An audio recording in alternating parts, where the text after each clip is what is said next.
नमस्कार, मैं हरेंद्र कुमार, केंद्रीय विद्यालय खगौल। आज के वीडियो में सीबीएसई के द्वारा जो नया सिलेबस जारी किया गया है और उस सिलेबस में क्या क्या परिवर्तन किए गए हैं, हम लोग को सब्जेक्ट के दृष्टिकोण से और किस सब्जेक्ट में कौन कौन से चैप्टर की कटौती की गई है, इसके बारे में पूरे डिटेल के साथ आज हम लोग डिस्कस करेंगे और जानेंगे कि कौन से चैप्टर से प्रश्न बोर्ड के एग्जामिनेशन में पूछे जाएंगे और कौन सा चैप्टर जो विद्यालय बेस्ड आधारित पीरियोडिक टेस्ट होता है उसमें प्रश्न पूछा जाएगा। तो आइए इसकी शुरुआत करते हैं।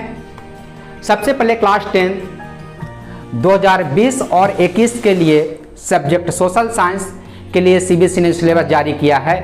उसमें अगर बुक के दृष्टिकोण से देखते हैं तो हम लोग को चारों किताब का अध्ययन करना है।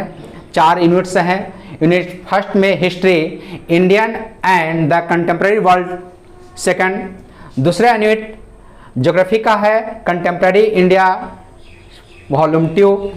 Third unit democratic politics part 2 और यूनिट 4 अंडरस्टैंडिंग इकोनॉमिक डेवलपमेंट। मतलब यह है कि अगर बुक के दृष्टिकोण से देखा जाए तो हम लोग को चारों किताबों का अध्ययन करना है। इसमें किसी प्रकार की कोई कटौती नहीं की गई है। अब यूनिट फर्स्ट में देखते हैं तो हिस्ट्री में आप सेक्शन 1 के अंतर्गत केवल 2 चैप्टर का नाम लिखा हुआ है।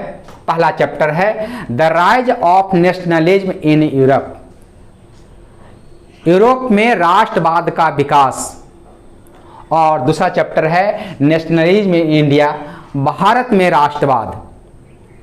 मात्र केवल 2 चैप्टर। इतिहास में केवल आपके लिए 2 चैप्टर सीबीएसई ने निर्धारित किया है जिससे बोर्ड के एग्जामिनेशन में प्रश्न पूछे जाएंगे। मतलब अब आपको बहुत ज़्यादा पढ़ने की ज़रूरत नहीं है। अगर आप केवल इतिहास में 2 चैप्टर भी आप पढ़ते हैं तो निश्चित रूप से बोर्ड के एग्जामिनेशन में केवल यही 2 चैप्टर से आपके प्रश्न पूछे जाएंगे। और नीचे का आप सेक्शन 2 में देखेंगे तो चैप्टर नंबर 3 और 4 भी मैंने लिखा है। इसमें सीबीएसई ने कहा है कि जो चैप्टर नंबर 3 और 4 अल्टरनेटिव है। इसका मतलब क्या है कि चैप्टर या तो आप 3 नंबर पढ़ें या 4 नंबर पढ़ें, दोनों में से कोई एक ही चैप्टर पढ़ना है, और वह भी बोर्ड के एग्जामिनेशन के लिए नहीं। वह भी जो एग्जामिनेशन होगा वह विद्यालय आधारित टेस्ट होगा जिसे हम लोग पीरियोडिक टेस्ट कहते हैं। केवल इन दोनों में से केवल एक चैप्टर से पीरियोडिक टेस्ट में प्रश्न पूछे जाएंगे। मतलब अगर पूरे समग्रता के साथ अगर देखते हैं तो वो आपको 3 चैप्टर का अध्ययन करना है। पहला 2 चैप्टर बिल्कुल आप लोग के लिए कंपलसरी है, the rise of nationalism in Europe, और दूसरा चैप्टर है नेशनलिज्म इन इंडिया जो बोर्ड बेस्ड आधारित होगा। और चैप्टर नंबर 3 और 4 में से आपके चॉइस होगा कि आप चाहें तो चैप्टर नंबर 3 का अध्ययन करें या चैप्टर नंबर 4 का, लेकिन वह भी बोर्ड के लिए नहीं। उससे जो प्रश्न होंगे केवल आपको पीरियोडिक टेस्ट के लिए प्रश्न पूछे जाएंगे। बोर्ड में केवल चैप्टर नंबर 1 और 2 से ही प्रश्न रहेंगे। मतलब आपका सिलेबस बहुत कम कर दिया गया है।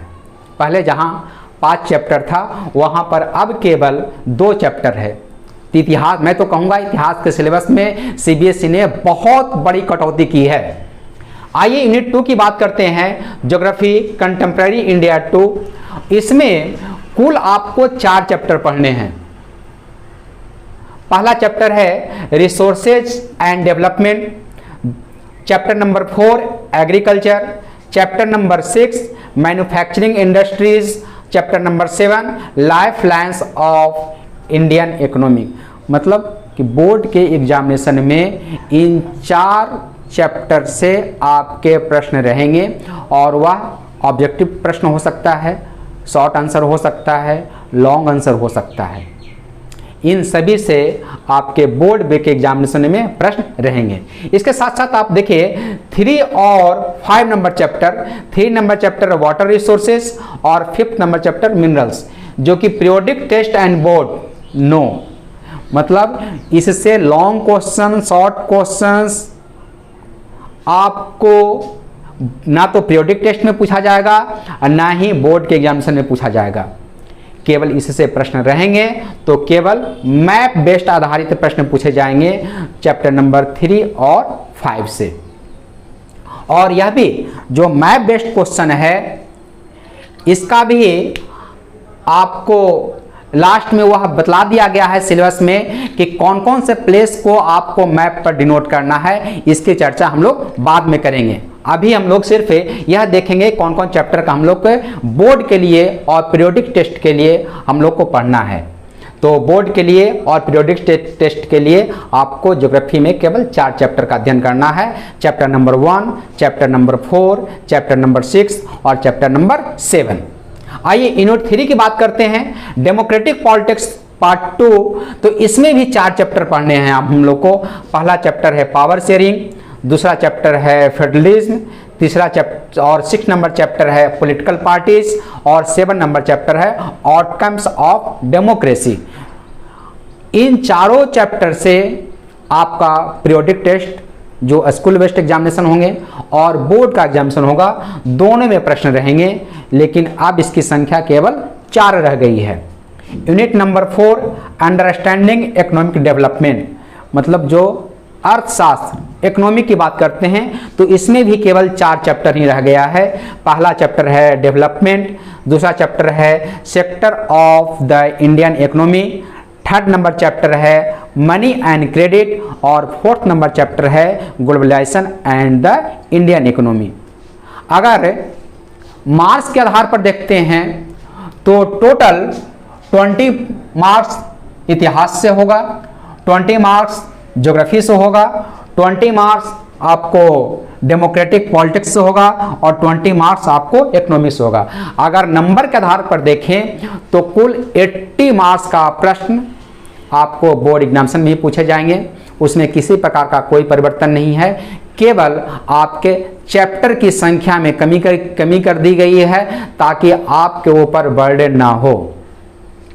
मुझे लगता है कि आप लोग के ऊपर सीबीएसई ने अपनी स्तर से बहुत ही सिलेबस कम कर दिया गया है ताकि आप आसानी से अच्छी तरह से आप लोग इसकी तैयारी कर सके। और इसके साथ साथ मैं भी आपके साथ ऑनलाइन क्लास में मैं जुड़ा हुआ हूं, तो कहीं कोई दिक्कत की संभावना नहीं है। और मुझे लगता है कि आप लोग के सिलेबस में इतना कम किया गया है कि आप लोग आसानी से अगर ऑनलाइन क्लास में आपके जुड़े रहें तो निश्चित रूप से आप इस सब्जेक्ट में आप अच्छा करेंगे। आपको अगर वीडियो पसंद आया हो तो इसे लाइक शेयर ज़रूर करेंगे और सब्सक्राइब करना ना भूलें। धन्यवाद।